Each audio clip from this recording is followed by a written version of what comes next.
Hadirin wal hadirat, ikhwan wa akhwati fillah habibakumullah, jamaah salat subuh yang sama-sama mengharapkan ridha Allah Subhanahu wa taala. Alhamdulillah, segala puji bagi Allah Subhanahu wa taala yang masih memberikan kepada kita hidayah dan taufiknya sehingga di subuh ini kita masih dibangkitkan oleh Allah Subhanahu wa taala dalam kondisi diberikan kesehatan dan juga diberikan kemudahan untuk melaksanakan sebagian kewajiban kita, yaitu salat subuh berjamaah dilanjut dengan talabul ilm. Ikhwan wa akhwati fillah habibakumullah, insyaallah kita lanjutkan pembahasan kita dalam Kitabut Tauhid karya Syekh Muhammad At-Tamimi An-Najdi rahimahullahu taala. Terakhir kita sampai ke bab al-istighatsah, bab thalabul ghauts, meminta istighatsah kepada selain Allah Subhanahu wa taala. Dan sudah kita bahas ya tentang bolehnya kita isti'anah, isti'adzah, istighatsah kepada selain Allah kalau yang kita minta itu dia hadir dan qadir, ya, dia mampu dan ada, artinya orangnya ada dan mampu menunaikan permintaan kita, maka ini tidak mengapa. Sekarang kita masuk ke pembahasan yang baru. Dikatakan oleh Syekh rahimahullahu taala, beliau mengatakan Babun bab qaulillahi ta'ala, firman Allah Subhanahu wa taala, a'udzubillahi minasyaitonir rajim, ayusyrikuna ma la yakhluqu syai'an wa hum yukhlaqun. Apakah mereka mempersekutukan Allah Subhanahu wa taala dengan apa-apa yang tidak bisa menciptakan sesuatu, wa hum yukhlaqun, dan mereka diciptakan, wala yastati'una lahum nasran wala anfusahum yansurun, dan mereka tidak mampu memberikan pertolongan, wala anfusahum yansurun, dan tidaklah diri-diri mereka bisa menolong. Ini surat Al-A'raf ayat 191. Taib. Dibawakan ayat ini oleh Syekh rahimahullahu taala kaitannya dengan Kitabut Tauhid. Di dalam ayat ini atau dibawakan ayat ini, Syekh menjelaskan kepada kita tentang batalnya kesyirikan dan menjelaskan kepada kita tentang kondisi yang diseru dan disembah selain Allah Subhanahu wa taala. Ya, siapapun yang disembah selain Allah Subhanahu wa taala maka mereka ya la yakhluqu syai'an, tidak bisa menciptakan sesuatu. Ya, la yakhluqu dzubaba wala wijtama'ulah, bahkan mereka tidak bisa menciptakan seekor lalat sekalipun. Wala wijtama'ulah, walaupun mereka berkumpul bersepakat bagaimana caranya menciptakan seekor lalat. Wala yastati'una lahum nasran, bahkan mereka tidak bisa memberikan pertolongan untuk yang menyerunya, untuk yang beribadah kepadanya ataupun untuk mereka sendiri. Maka di sini menunjukkan bahwasanya kondisi yang disembah selain Allah Subhanahu wa taala adalah jelas kondisi yang lemah. Kondisi yang lemah yang tidak patut untuk diibadahi. Ya, yang tidak patut untuk diibadahi. Maka di sini dibawakan ayat ini oleh Syekh rahimahullahu taala menjelaskan tentang kondisi sesembahan selain Allah. Ya, maka siapapun dia, kondisinya adalah tidak bisa menciptakan, bahkan tidak bisa dan tidak mampu menolong yang menyembahnya. Taib. Kemudian ayat yang kedua dibawakan oleh Syekh rahimahullahu taala ini dalam surat Fatir ayat 13 dan 14. Allah Subhanahu wa taala berfirman, walladzina tad'una min dunihi ma yamlikuna min qitmir. Dan orang-orang yang kalian seru selain Allah Subhanahu wa taala, ma yamlikuna min qitmir, mereka tidak memiliki walaupun sehelai kitmir. Jadi yang diseru selain Allah Subhanahu wa taala tidak memiliki apapun, bahkan tidak memiliki kitmir sekalipun. Dan kitmir adalah lifafatul lati takunu ala nawati tamri. Apa itu kitmir? Kitmir itu adalah kertas atau lipatan yang melipat biji kurma. Jadi kalau kita lihat kurma gitu ya, maka di biji kurma itu ada seperti tisu. Itu namanya kitmir. Ya, itu namanya kitmir. Kayak tisu yang tipis itu, yang warnanya putih bening itu namanya kitmir. Allah Subhanahu wa taala menjelaskan, walladzina tad'una min dunihi ma yamlikuna min kitmir. Dan orang-orang yang kalian seru selain Allah Subhanahu wa taala, mereka tidak memiliki ya sehelai kitmir sekalipun. Artinya kitmir yang tipis dan kecil itu pun mereka tidak menguasai itu. Karena itu adalah ciptaan Allah dan milik Allah Subhanahu wa taala. In tad'uhum la yasma'u du'aakum. Apabila kalian menyeru mereka, meminta kepada mereka, la yasma'u du'aakum, maka mereka tidak akan mendengar permintaan kalian. Walau sami'u mastajabu lakum, dan kalaupun mereka mendengar, mastajabu lakum, mereka tidak bisa menjawab permintaan kalian. Wa yaumal qiyamati yakfuruna bisyirkikum. Dan pada hari kiamat mereka akan mengufuri kesyirikan-kesyirikan kalian. Wala yunabbi'uka mithlu khabir. Dan tidaklah akan memberikan kabar kepadamu seperti khabir, seperti halnya Allah Subhanahu wa taala yang Maha mengetahui. Baik. Jadi dalam ayat ini dibawakan oleh Syekh rahimahullahu taala, ayat ini Allah Subhanahu wa taala menjelaskan tentang kondisi yang diseru selain Allah Subhanahu wa taala. Kondisi sesembahan selain Allah Subhanahu wa taala, maka mereka tidak memiliki apapun, bahkan tidak memiliki sehelai kitmir sekalipun. Ya, sehelai kitmir. Ketika kalian meminta kepada mereka, maka mereka tidak akan menjawab dan mendengar permintaan kalian. Menunjukkan ya bahwasanya untuk menjawab atau untuk mendengar doa saja mereka tidak dengar, apalagi untuk menjawab permintaan. Ya.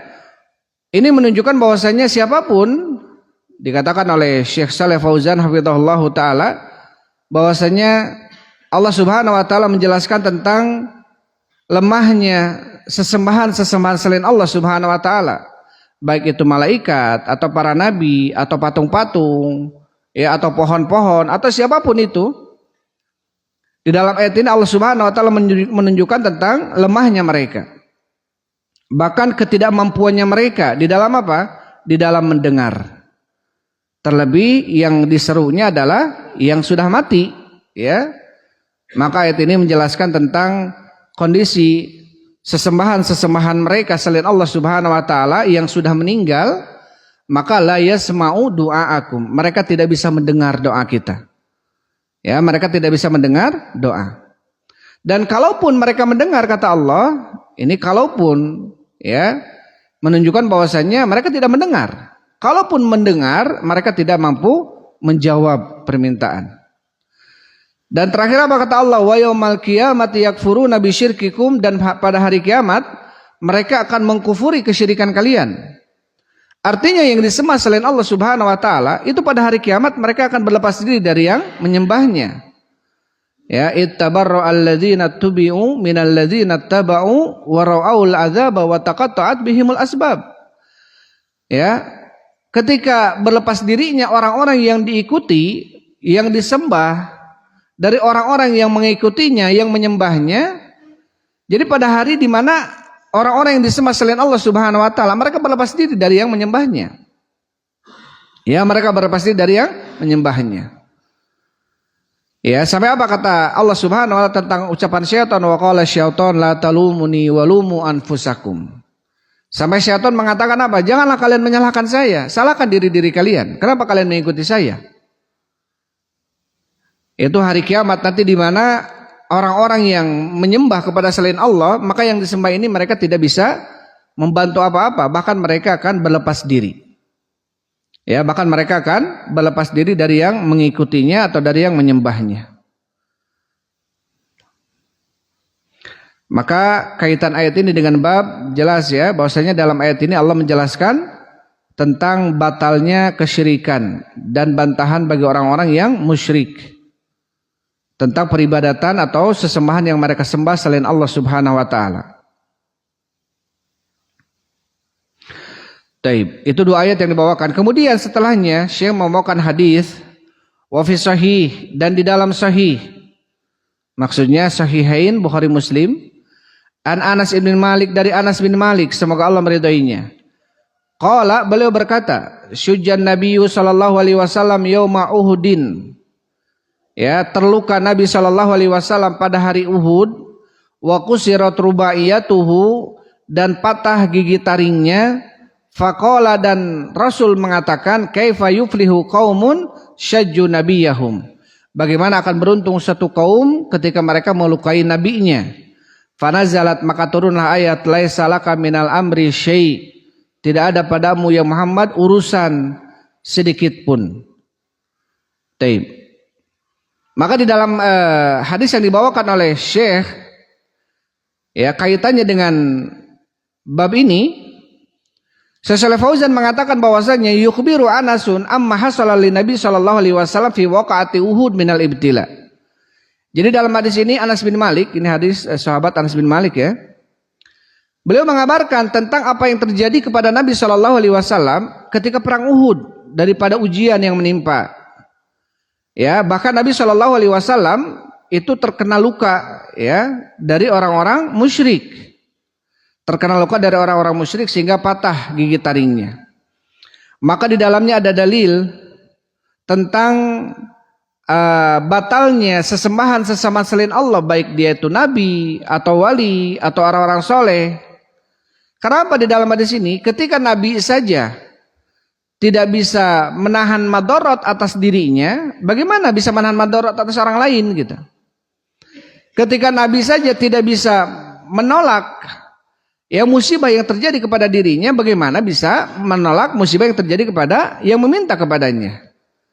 Maka menunjukkan ya nabi saja, seseorang yang dekat dengan Allah Subhanahu wa taala itu tidak bisa memberikan manfaat dan madarat kecuali atas izin Allah, maka bagaimana selain nabi gitu? Maka bagaimana selain nabi? Dari hadis ini Bukhari Muslim ya. Dan ijtama'al ummatu, telah sepakat umat dari dulu sampai sekarang bahwasanya hadis yang diriwayatkan oleh Imam Bukhari dan Muslim ini sepakat tentang sahihnya hadis ini. Ya, tentang sepakat sahihnya hadis ini. Tapi sekarang ada yang kemudian apa? Meragukan kesahihan hadis ini. Dia mengatakan, ini ada ustaz, doktor dia.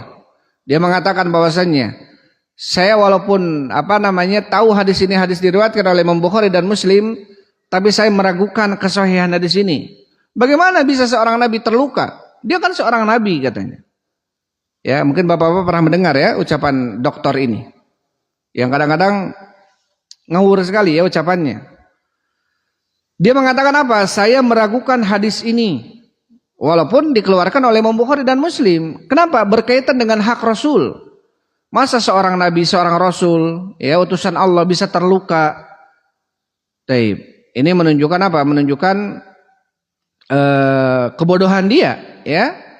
Yang jelas-jelas dari dulu para ulama menerima hadis yang datang dari riwayat Bukhari dan Muslim, tapi kemudian dia menolak hadis itu.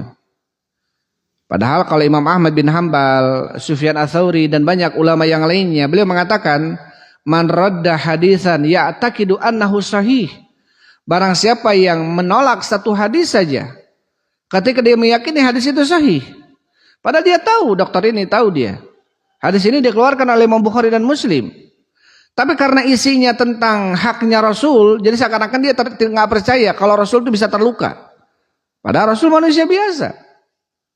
Padahal Rasul Shallallahu Alaihi Wasallam beliau mengatakan, innama ana basyarun mithlukum ansakamatan saun. Sesungguhnya aku adalah manusia biasa seperti kalian. Aku lupa sebagaimana kalian lupa.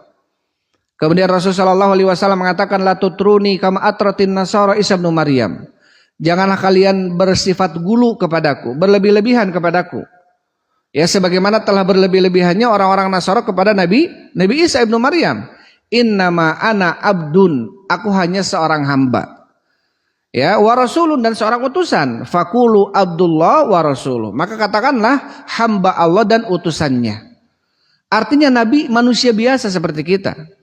Ya, hanya saja Nabi, beliau adalah seorang utusan yang tidak boleh didustakan karena beliau membawa risalah dari Allah Subhanahu wa taala. Maka ketika ketika kemudian menolak hadis yang diyakini hadis itu sahih, sampai Imam Ahmad mengatakan apa? Man radda hadisan ya'taqidu annahu sahih faqad kafar. Barang siapa yang menolak satu hadis, dia meyakini hadis itu sahih, maka bisa jadi kufur dia. Kalau dalam ucapan Sufyan Ats-Tsauri atau yang lainnya, man radda hadisan ya'taqidu annahu sahih faqad syafa'ala halak. Barang siapa yang menolak satu hadis, dia meyakini hadisnya sahih, maka dia berada di jurang kehancuran. Ketika diyakini hadisnya sahih. Kenapa? Karena dia otomatis berarti menolak siapa yang memberikan wahyu kepada Nabi kita sallallahu alaihi wasallam. Karena ucapan Nabi adalah wahyu dari Allah. Wa ma yantiqu anil hawa in huwa illa wahyu yuha. Tidaklah Nabi Muhammad ini berbicara dengan hawa nafsunya, melainkan ucapannya adalah wahyu yang Allah wahyukan kepadanya. Berarti ketika kita menolak hadis yang datang dari Rasulullah dan diyakini hadis itu sahih, tapi dia menolaknya karena nggak cocok dengan akal dia, gitu ya, nggak cocok dengan hawa nafsu dia, ini bahaya. Ya, bisa jadi dia secara tidak langsung telah menolak ucapan siapa? Ucapan Allah Subhanahu wa taala. Karena hadis Nabi adalah wahyu. Ya, hadis Nabi adalah wahyu yang Allah wahyukan kepada Nabi wahyu Allah yang Allah wahyukan kepada Nabi. Taib. Ketika Nabi SAW terluka, kemudian Nabi mengatakan, kaifa yuflihu qaumun syajju nabiyahum. Bagaimana bisa beruntung suatu kaum ketika mereka melukai nabinya. Maka Allah menurunkan ayat, laisa laka minal amri syai'. Tidak ada padamu urusan sesuatu dalam hal itu. Artinya ini urusan Allah Subhanahu wa taala. Dan ada yang semisal dengan hadis itu di dalam hadis setelahnya. Wafihi, dan di dalamnya, di dalam hadis tadi, konteks hadis tadi ya, itu kalau tadi dari Ibnu Umar, dari Anas bin Malik, wafihi, dan sekarang hadis ini dari Ibnu Umar, masih kejadian ketika perang Uhud.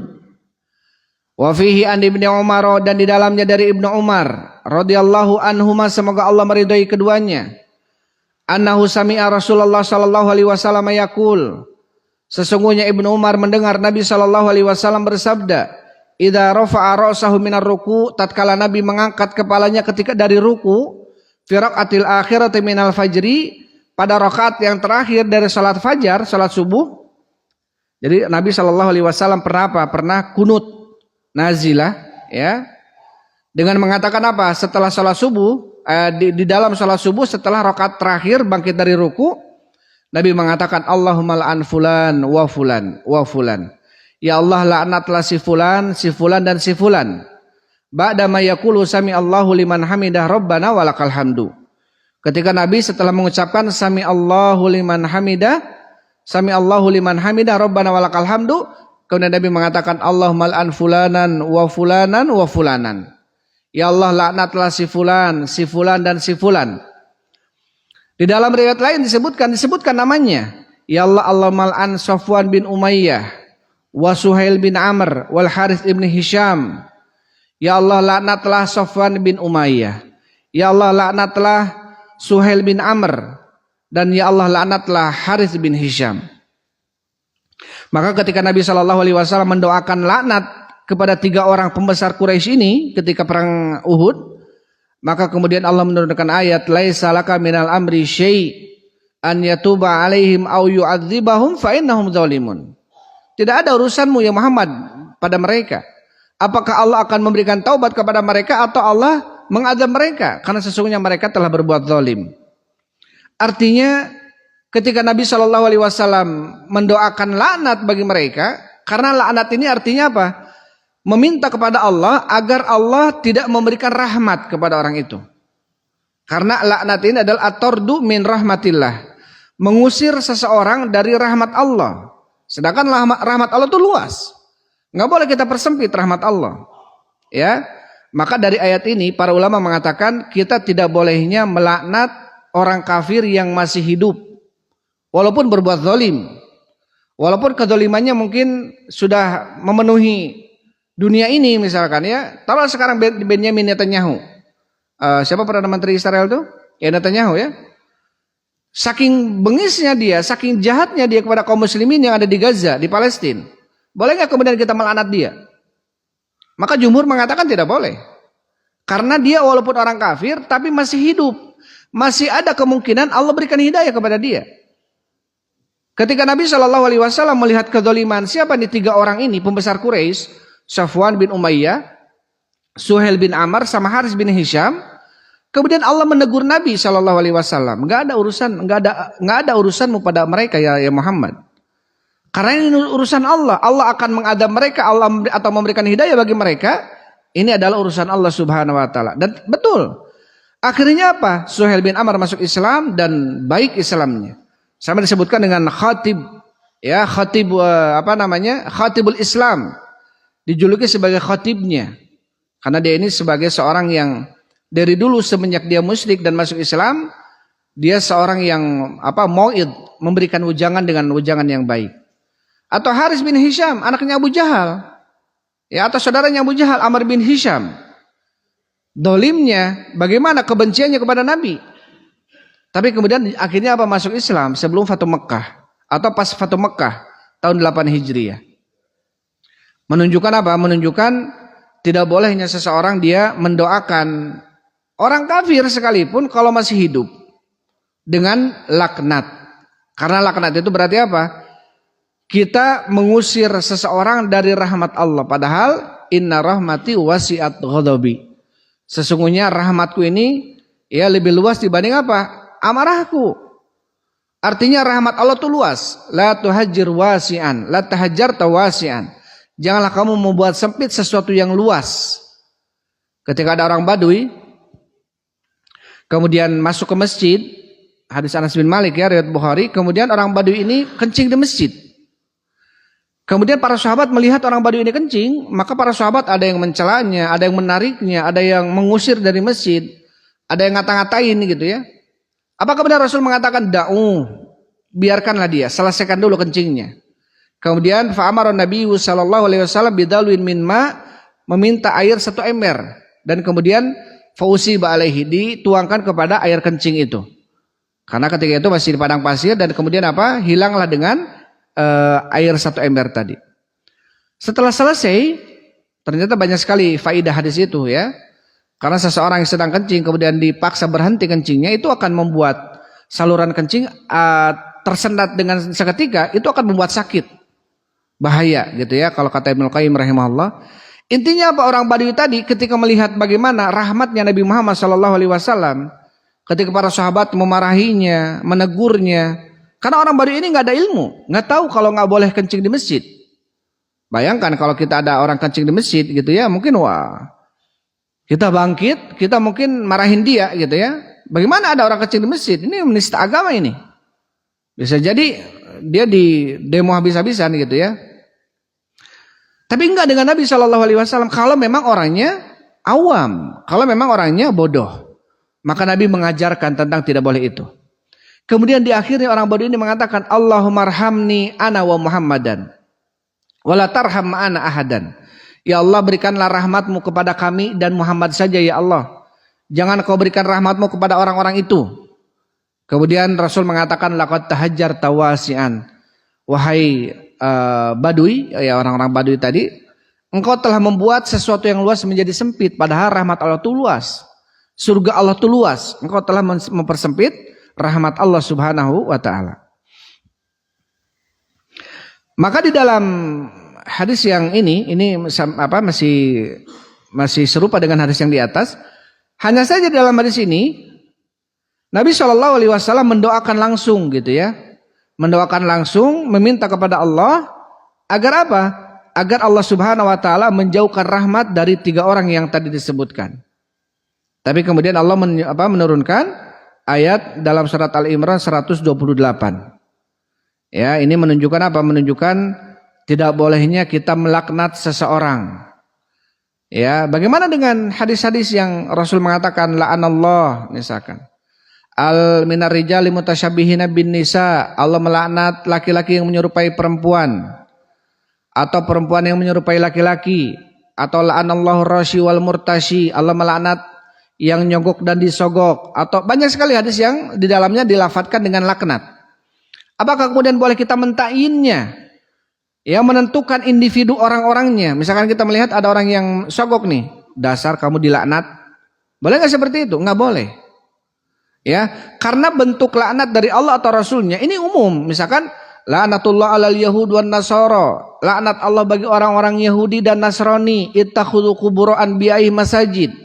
Karena mereka telah menjadikan kuburan-kuburan nabi mereka sebagai masjid.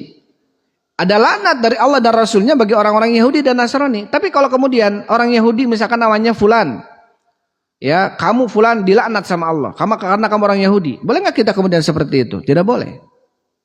Kalau kita kemudian mentakyin individunya. Tapi kalau secara umum orang-orang Yahudi ini dilaknat, orang-orang Nasrani ini dilaknat, betul boleh. Karena ini ayat dan juga hadis menunjukkan demikian. Tapi kalau secara individu, ya ditakyin, namanya disebutkan. Ya, dilaknat oleh Allah, atau semoga Allah melaknat kamu karena kamu orang Yahudi atau orang Nasrani misalkan, disebutkan namanya. Ini tidak boleh. Ya, maka ini juga berlaku bagi hadis-hadis yang diawali dengan laknat seperti apa? Depan kita jelas-jelas ada laki-laki yang nyerupai perempuan. Nggak boleh kemudian kita katakan kamu dasar dilaknat sama Allah. Nggak boleh seperti itu. Ya, tetap masih ada rahmat Allah Subhanahu wa taala bagi mereka. Tapi amalan tersebut memang dilaknat, menunjukkan bahwasannya amalannya ini adalah dosa besar. Karena amalannya dilaknat oleh Allah Subhanahu wa taala. Adapun individunya, pelakunya, ya tidak boleh kemudian kita melaknat mereka.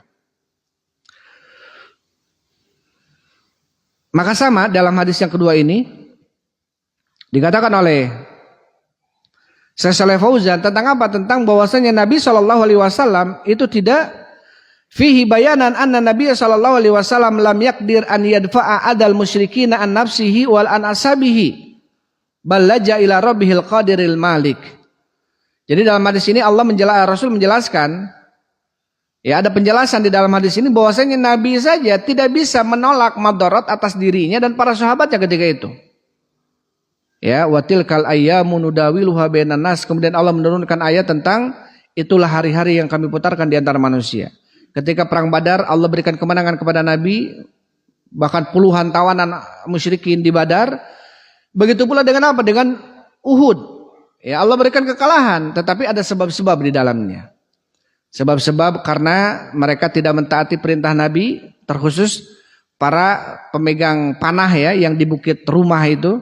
Di Jabar Rumah, di bukit pemanah-pemanah itu, ketika melihat kecerdikan Abu Sufyan ketika itu, maka kemudian mereka menyangka bahwasannya apa? Mereka telah memenangi peperangan. Ghanimah, ghanimah. Mereka kemudian tergiur dengan ghanimah.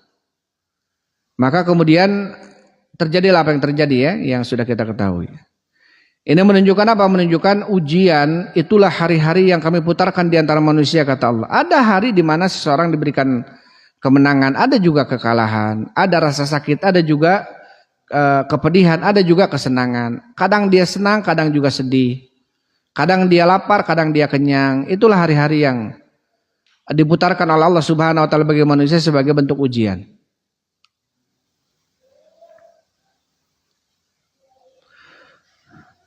Taib. Kemudian Syekh Shalih Fauzan mengatakan, ma yustafadu minal hadis, diambil dari hadis ini faidah yang pertama, butlanu ta'alluqi bil auliya'i wassolihin li talabil qada'il hajat wa tafrijil kurubat.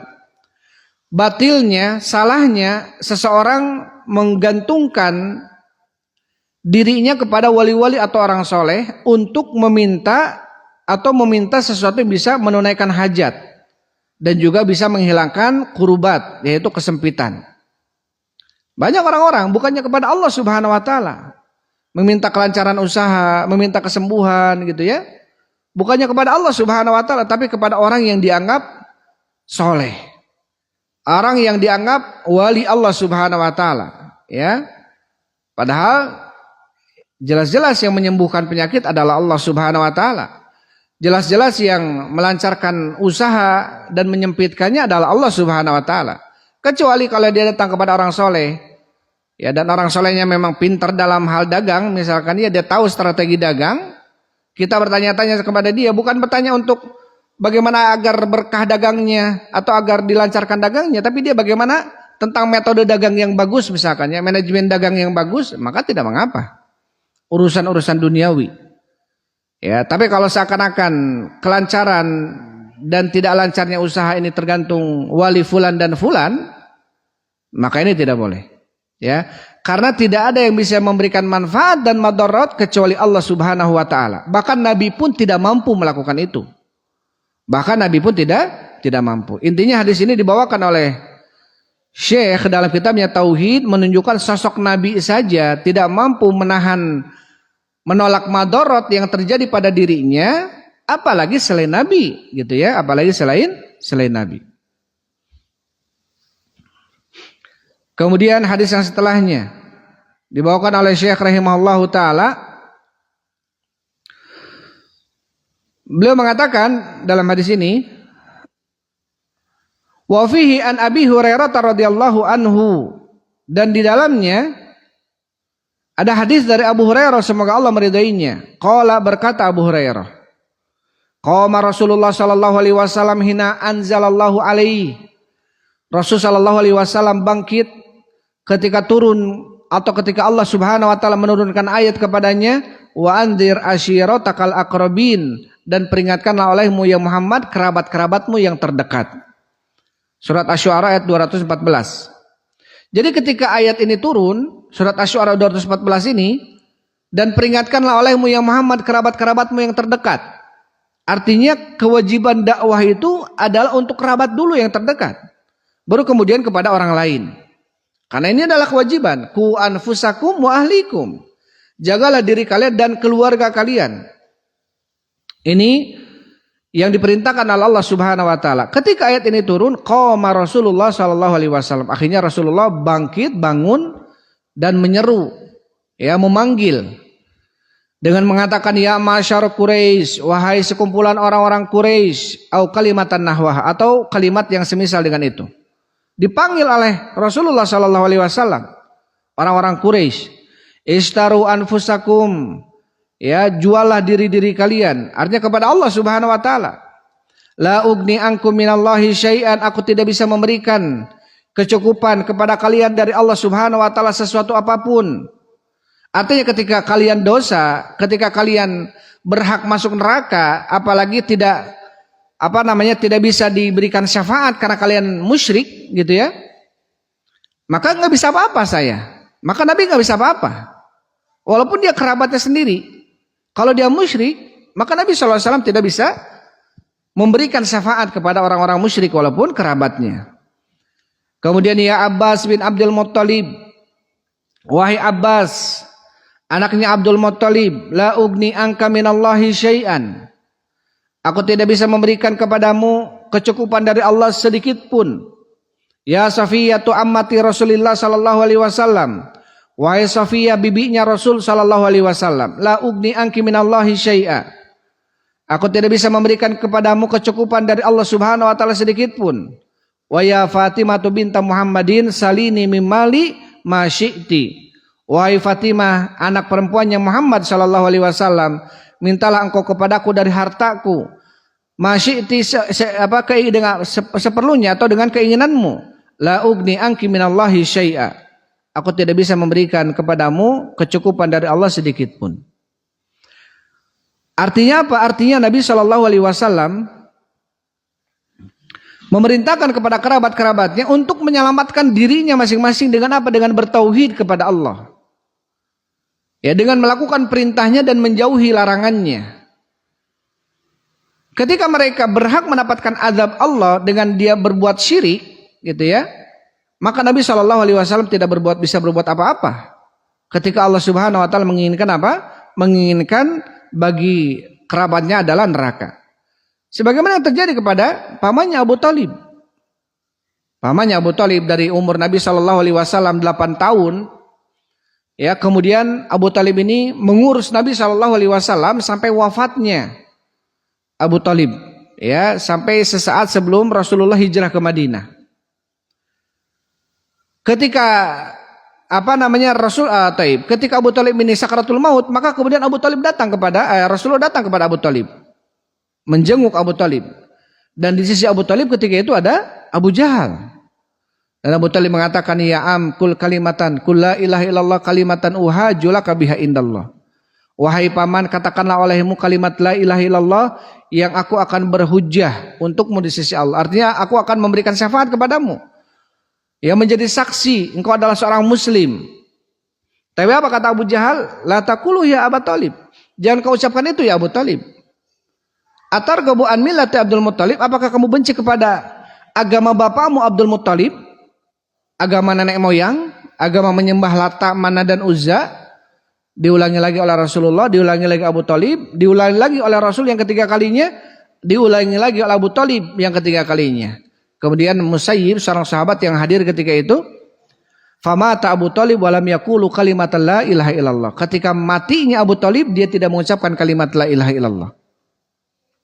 Tapi saking sayangnya Nabi Muhammad kepada pamannya ini, karena Abu Talib ini betul-betul yang melindungi Nabi Muhammad ketika itu, yang menjaga Nabi Muhammad Shallallahu Alaihi Wasallam. Ya, ketika orang-orang musyrik hendak mencelakai Nabi Shallallahu Alaihi Wasallam, maka mereka tidak bisa berbuat apa-apa karena ada pamannya Abu Talib. Karena keluarganya Bani Hashim ini adalah keluarga yang terpandang di sana. Mereka tidak bisa berbuat apa-apa selama Abu Talib masih hidup ketika itu. Maka kemudian apa? Kecintaan Nabi kepada pamannya, kemudian Nabi Shallallahu Alaihi Wasallam beliau mengatakan, wallahi la astaghfironna laka malam unha angka. Demi Allah wahai pamanku, saya akan memintakan ampun kepada Allah untukmu selama itu tidak dilarang. Kemudian turunlah ayat menegur Nabi Muhammad Shallallahu Alaihi Wasallam dalam surat At-Taubah, ya. Dari wa makana lin nabi walladzina amanu ayastaghfiru lil musyrikin walau kanu uli qurba min ba'di ma tabayyana lahu annahu ashabul jahim. Gak pantas bagi seorang nabi dan orang-orang yang beriman untuk memintakan ampun bagi kerabatnya, bagi orang-orang musyrikin walaupun mereka itu kerabatnya. Ya, jadi nggak boleh.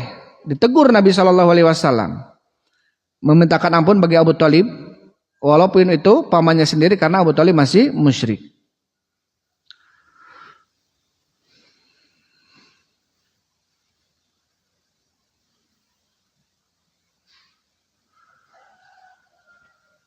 Taib. Wa maka lin nabi wal ladzina amanu ayastaghfiru lil musyrikin walau kanu uli qurba. Surat At-Taubah, ya.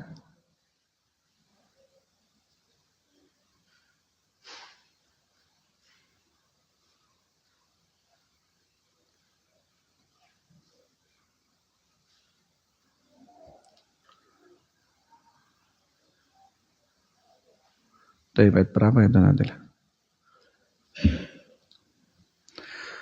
Taib.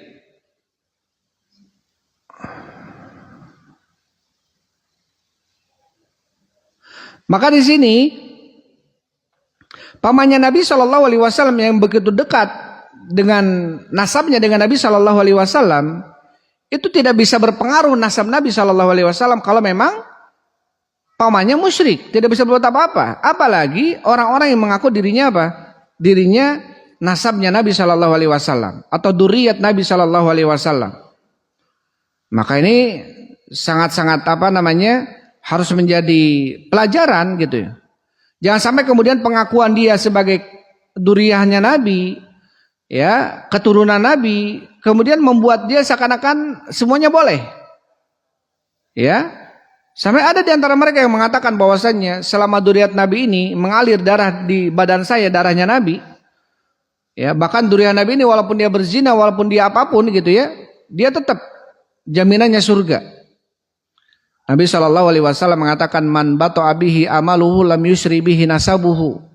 Barang siapa yang amalannya lambat itu tidak bisa dipercepat oleh nasabnya. Jadi kalau dia ternyata neraka, nggak kemudian bisa bisa dikeluarkan dari neraka karena dia kerabatnya Nabi Shallallahu Alaihi Wasallam, nggak bisa. Ya, apalagi kesalahannya adalah syirik, apalagi kesalahannya adalah membatalkan tauhid. Maka Nabi Shallallahu Alaihi Wasallam tidak bisa berbuat apa-apa kepada Abu Thalib, apalagi kepada yang mengaku-ngaku dirinya keturunan Nabi Shallallahu Alaihi Wasallam. Maka tentunya ya yang paling al-ibrah itu adalah bil amal. Yang paling terpenting itu adalah seseorang bukan hanya dengan pengakuan, tetapi apa dengan amalannya. Mengaku keturunan Nabi tapi jauh daripada apa yang telah dicontohkan oleh Nabi Shallallahu Alaihi Wasallam. Karena ishtaru anfusakum, kata Nabi. Apa maksudnya, kata Syekh Fauzan? Ay khallisuha minal adzabi bi tauhidillahi wa taatihi. Artinya selamatkanlah diri-diri kalian dari adab Allah dengan bertauhid kepada Allah dan melakukan ketaatan kepadanya. Wala ta'tamidu ala syarafin nasab. Janganlah kalian bersandar kepada apa? Kemuliaan nasab atau keturunan. Jangan kemudian mentang-mentang keturunan Nabi kemudian boleh berlaku sewenang-wenang, tidak. Ya, kalau salah tetap salah dia. Ya, kalau salah tetap salah. Dan orang-orang Yahud dari kalangan Bani Israel, dia mengatakan nahnu abna'ullah wa ahibba'uh. Kami ini adalah anak-anak Allah dan kekasih Allah. Lan tamasanan naru illa ayyaman ma'dudah. Kalaupun kami harus diadab sama Allah, itu paling hanya hari-hari sebentar saja, kata mereka. Kalau ayyaman ma'dudah, kalau dilihat Ibnu Katsir, ayyaman ma'dudah adalah cuma 3 hari saja, kata mereka. Jadi kalaupun memang kami harus diadab di neraka, paling cuma 3 hari saja, nggak akan lama gitu. Karena kami ini apa? Anak-anak para nabi. Kami ini adalah keturunan para nabi. Kami ini adalah kekasih Allah Subhanahu Wa Taala. Jadi nggak mungkin kami akan diadab. Ini kata siapa? Kata orang-orang Bani Israel atau Yahudi dari kalangan Bani Israel. Maka ketika ada yang mengaku dirinya dzurriyyat Nabi Shallallahu Alaihi Wasallam, tapi kemudian tidak mencontohkan amalannya kepada amalan Nabi Shallallahu Alaihi Wasallam, atau justru dia melakukan kesyirikan, jangankan dia, Abu Thalib saja nggak bisa ketolong gitu. Apalagi kalau hanya mengaku-ngaku dzurriyyat Nabi Shallallahu Alaihi Wasallam. Tapi kalaupun dia dzurriyyat Nabi Shallallahu Alaihi Wasallam, terus mau apa gitu? Apakah kemudian orang-orang harus bertabaruk kepadanya, mencari keberkahan kepadanya? Akhirnya banyak sekali yang kemudian rela gitu mengeluarkan uang yang banyak hanya untuk mendapatkan sorban seorang Habib. Diyakini sorbannya bisa menarik dirinya, nanti kalau masuk neraka sorban itu akan bermanfaat, ditarik oleh Habib itu dari neraka, dimasukkan ke surga. Kalau kayak gitu enak sekali kerja aja yang banyak, uangnya biar beli sorban yang banyak. Taib. Maka di dalam hadis ini Nabi Shallallahu Alaihi Wasallam ketika menimpa kepada beliau musibah dan beliau tidak bisa menolak itu, dan beliau tidak bisa menolak bala, apalagi selain Nabi Shallallahu Alaihi Wasallam.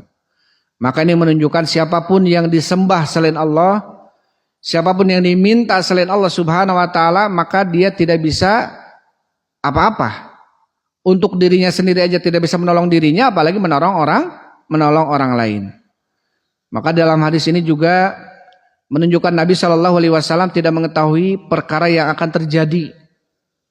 Karena Nabi Shallallahu Alaihi Wasallam kalau tahu beliau akan patah gigi taringnya ketika perang Uhud, setidaknya Nabi akan pakai helm besi ketika itu. Tapi Nabi nggak tahu. Nabi nggak tahu kalau akan terjadi itu. Maka ketika ada orang yang mengaku dirinya tahu apa yang akan terjadi, maka bisa dipastikan dia ini Dajjal, dia ini pendusta. Dajjal ini artinya kadzab. Karena kata Rasul, baini wa baina sa'ah salatsuna kadzabuna dajjalun. Antaraku dengan hari kiamat, artinya tidak akan tegak hari kiamat sampai ada dulu 30 orang yang dia ini kadzabun dajjalun yad'una nubuwah. Para pendusta, para dajjal yang mengaku dirinya nabi. Jadi kalau dari nabi sampai sekarang itu kira-kira udah ada berapa orang yang mengaku nabi? Kalau sudah ada 30 itu sudah sebentar lagi hari kiamat gitu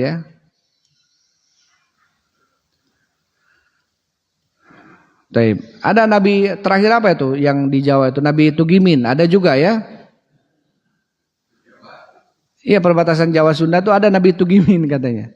Tugimin dia ngaku nabi. Ya, namanya Tugimin. Jadi ketika salawat pun jadi nggak enak gitu ya. Sallallahu ala Tugimin gitu ya.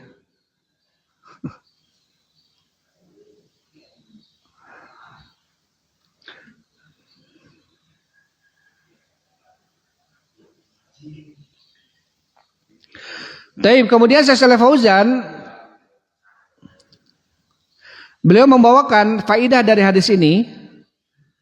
Yang pertama, batalnya kesyirikan terhadap wali atau orang soleh, karena Nabi SAW pun tidak memiliki apa manfaat dan madarat bagi dirinya atau bagi orang lain, apalagi selain Nabi.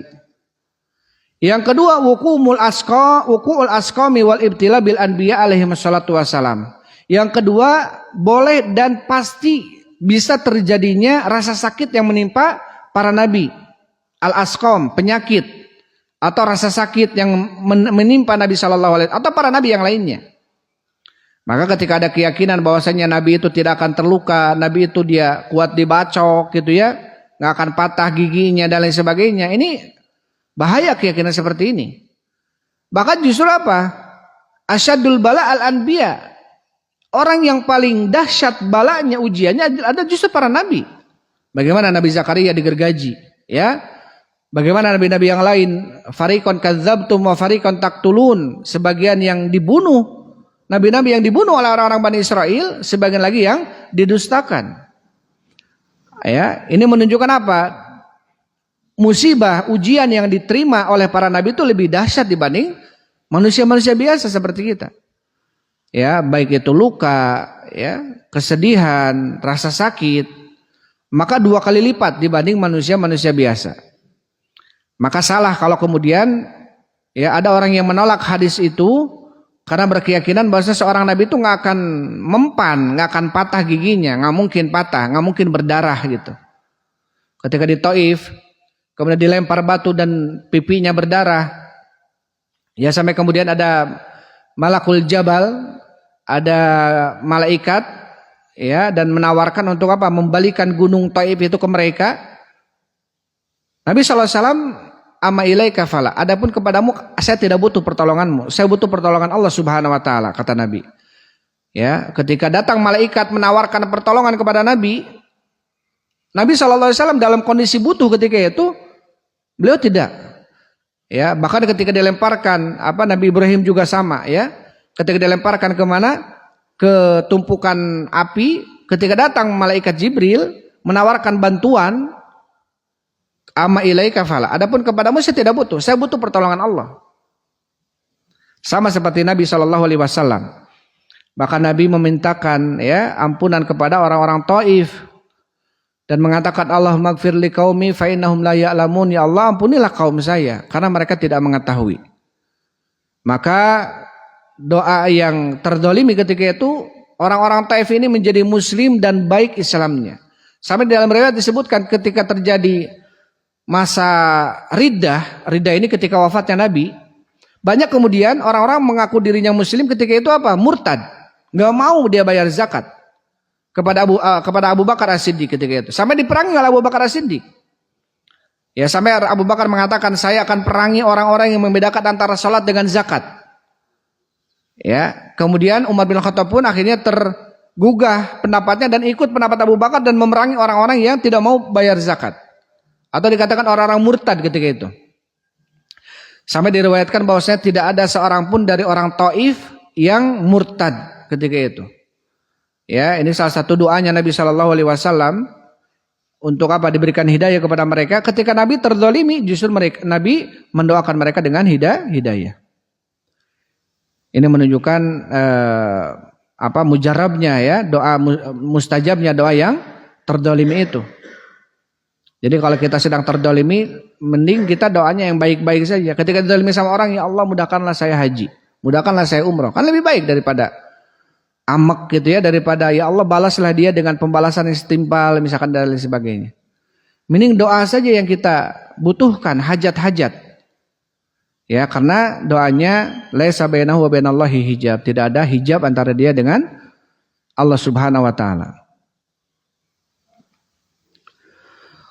Tapi Bapak Ibu yang dirahmati Allah Subhanahu wa taala, selesai pembahasan bab ini, baik.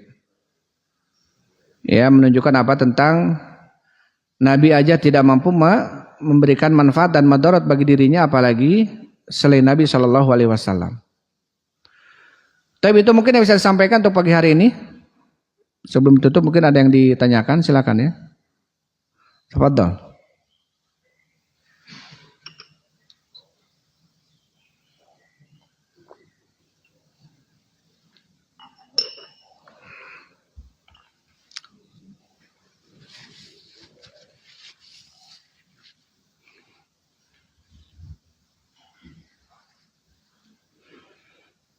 Kalau nggak ada kita tutup saja kajian ini dengan kafaratul majlis. Subhanakallahumma rabbana wa bihamdik asyhadu an la ilaha illa anta astaghfiruka wa atubu ilaik. Assalamualaikum warahmatullahi wabarakatuh.